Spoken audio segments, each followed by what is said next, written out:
Welcome once again to Sunrise Serials. I'm your host, Richard Pochard, and today we move along with the adventures of Captain Marvel.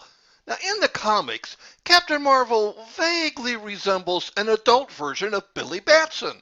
Still, it's clear to see they are two different characters, so they're played in the serial by two different actors. Well, today we'll look at Billy Batson, played by Frank Coughlin Jr. Born in Connecticut in 1916, his family moved to Hollywood while he was still a baby. When he was 3 years old, he got his first movie role billed as Junior Coughlin. And by the time he was 7, he had a long-term acting contract with leading director Cecil B. DeMille. His freckled face, tousled hair, and impish demeanor made him a favorite with the movie-going public, and he was considered one of the hottest child actors of the silent era. His career continued to blossom as talkies became the norm, working with such luminaries as Bette Davis and James Cagney. He also starred in a series of shorts as a high school baseball star with a pesky little sister who was played by Shirley Temple in one of her earliest featured roles. Shortly after playing Billy Batson, Coughlin enlisted in the Navy, a career that lasted 23 years. In the 60s and 70s, he played small movie and television roles, the last one being a cameo on the TV series Shazam, based on DC's Captain Marvel.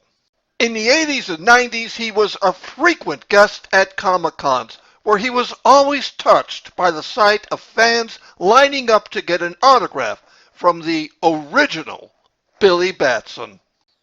Coughlin had quite a life, and he considered this serial to be one of its highest points. So why don't we get back into today's episode? Chapter 5, The Scorpion Strikes.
Keep an eye on her.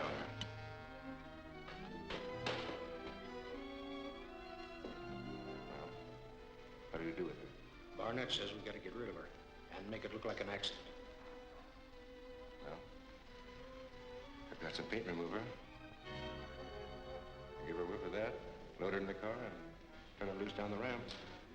That'll do it.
A self-steering car that straightened out its own wheels. Cool!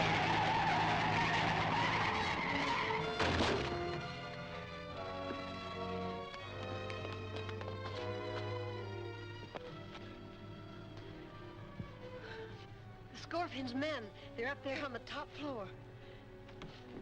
It's Captain Marvel. That won't do any good. We've got to get out of here.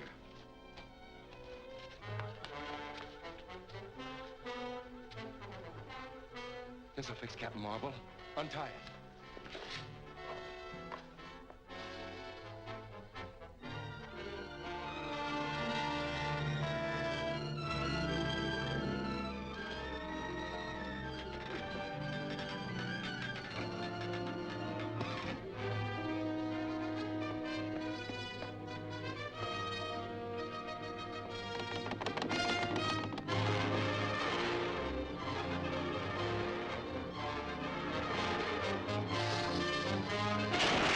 He hit a guy on the head with an engine block. Guess that makes him a blockhead.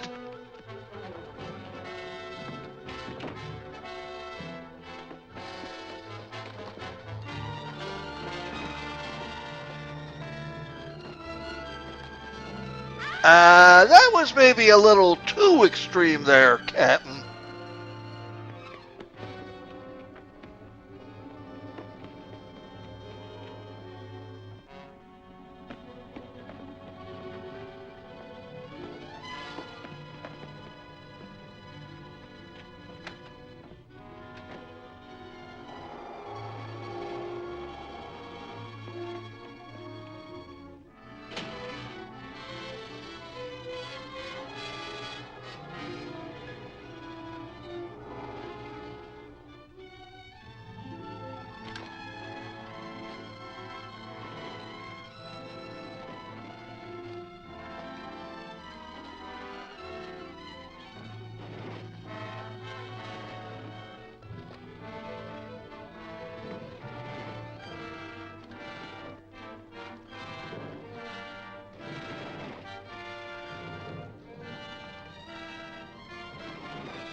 Who is a Scorpion?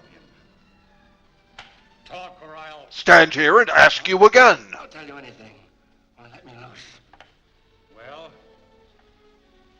He isn't here. who is a Scorpion? I don't know. I've never seen him.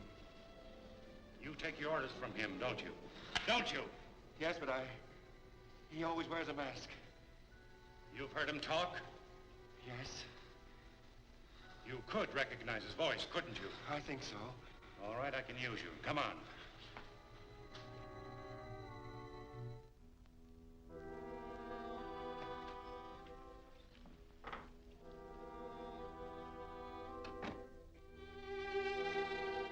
Okay, just act like you know me.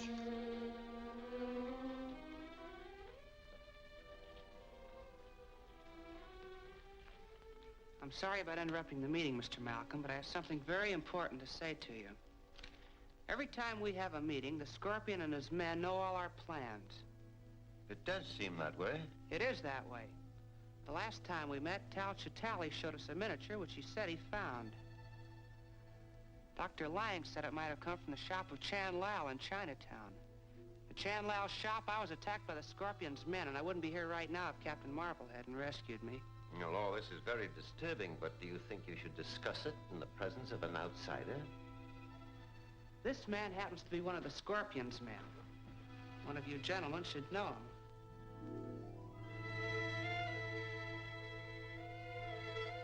Do you mean to imply that the Scorpion is here? Yes, right here in this room.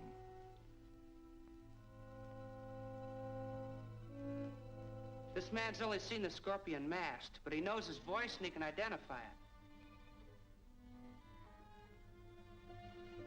Young man, are you serious? This is outrageous. Oh, it's utterly ridiculous. All right, Owens, you've heard them all speak now. Is one of them the Scorpion? Can I hear the girl speak first, just to be sure? I don't know. But thought you said you could recognize the Scorpion's voice. Don't any of them sound like him?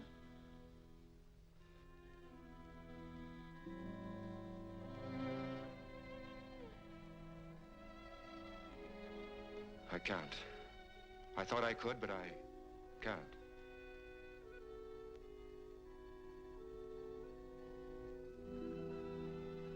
You've only succeeded in insulting us all, Billy.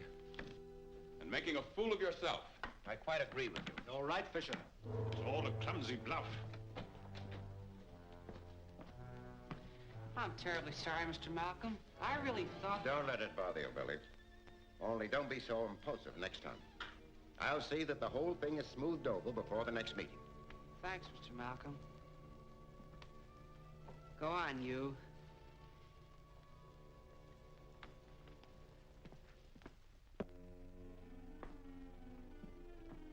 What are you going to do with this man? Since he won't tell us who the Scorpion is, there's only one thing left to do. I'm going to notify the police.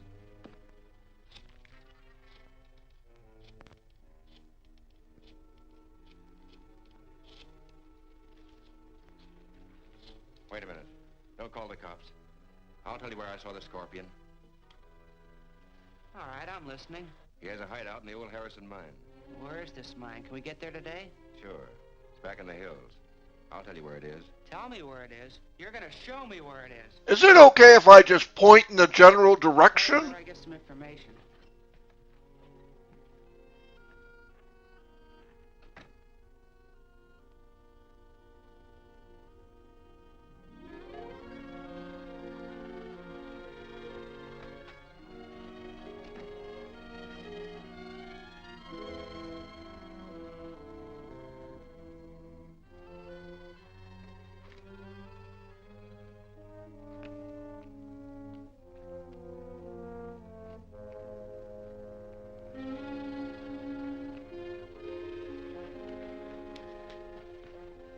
Is everything ready? We got your message and worked fast. Is the trap working all right? Just tested it, can't miss. Good. Young Batson will never know what hit him. But what about Captain Marvel? He seems to appear every time Batson's in trouble. Don't worry, Barnett. I also have plans for our friend, Captain Marvel. With the power of these lenses... But you only have one lens. Mountain into molten rock. No one, not even Captain Marvel, can survive that. Here's how my plan will be carried out.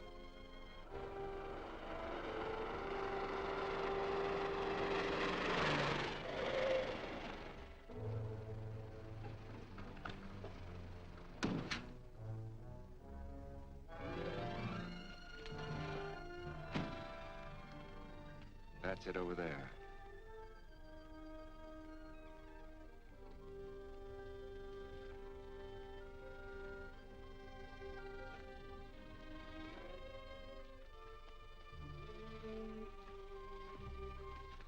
Keep walking, Owens, and don't make any breaks.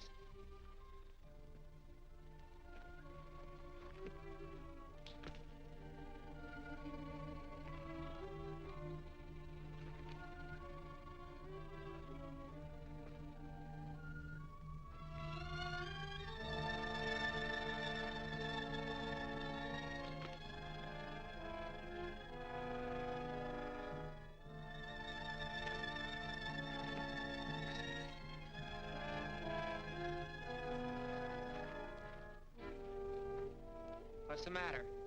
I don't like this. Go ahead.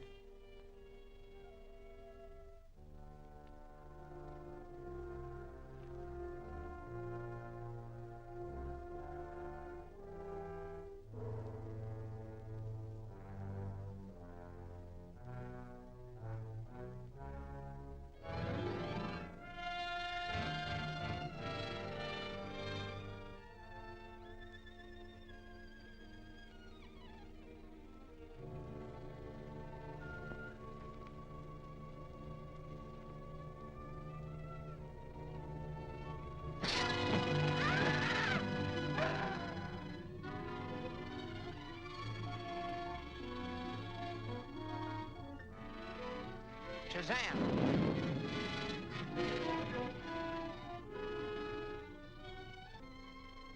of the Scorpion. You expected to find me here, didn't you?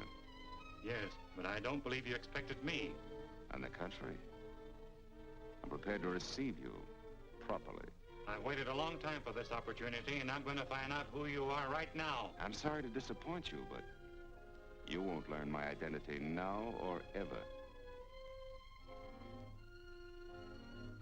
Wow! No wonder he wears a mask. There are several hundred feet of solid rock all around you. And if you try to escape, you'll find not solid rock, but molten rock.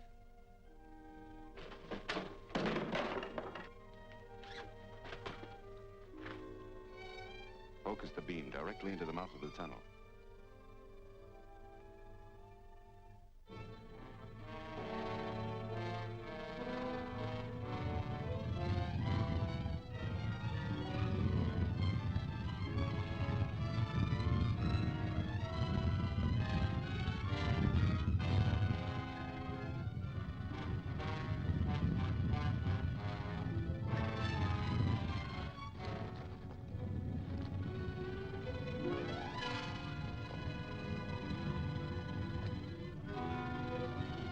A cord! Theseus must have been Minotaur hunting here.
Of course, Billy Batson is only half of the lead role. Tomorrow, we'll look at the other half, Tom Tyler as Captain Marvel.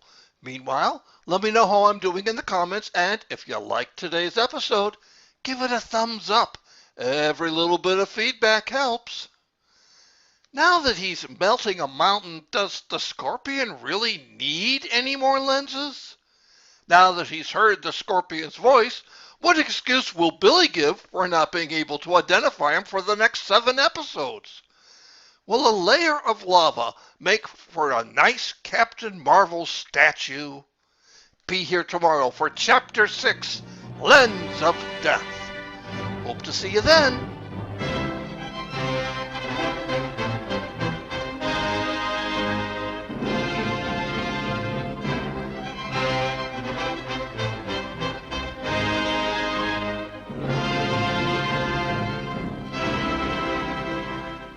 Hey everybody, it's Richard again, and if this is the first time you're viewing my series, you've already missed a lot. So why not subscribe? And that way you'll never miss another exciting cliffhanging moment. Subscribe today.